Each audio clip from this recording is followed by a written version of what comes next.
राहुल गांधी, राहुल गांधी जी के बारे में बताएं आप। हाँ, यहां तक राहुल गांधी जी की कुंडली का अध्ययन करते हैं राजीव जी, कहीं कहीं जब हम अध्ययन आडवाणी जी की कुंडली का और राहुल गांधी जी की कुंडली का करते हैं तो सिर्फ साल 1.5 साल का फर्क दिखता है।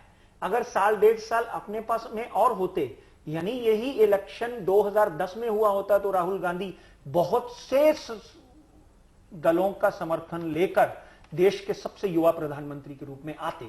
मगर क्योंकि ये इलेक्शन हम अप्रैल से पहले पहले देख रहे हैं, इसलिए कहीं ना कहीं 18 महीने से लेकर 24 महीने तक, यानी 2 साल तक भारतीय जनता पार्टी सत्ता में रहेगी। लेकिन पंडित जी, ये भी हो सकता है कि अगर मान लीजिए 2009 में, डॉक्टर साहब मैं आपसे पूछना चाहूंगा, 2009 में अगर चुनाव होते हैं, हो सकता है कि उस लोकसभा का कार्यकाल केवल 1 साल हो सकता है कि 2010 में एक बार फिर चुनाव हो जाए।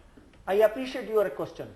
डेफिनेटली अगर 2010 में वापस इलेक्शन होते हैं, I see Rahul Gandhi becoming very strong according to his horoscope, and he will be supported by all his opponent, because जैसे गुप्ता जी हमेशा बोलते हैं कि जब भाग्य प्रबल होता है तो आपके दुश्मन भी आपके मित्र बन जाते हैं।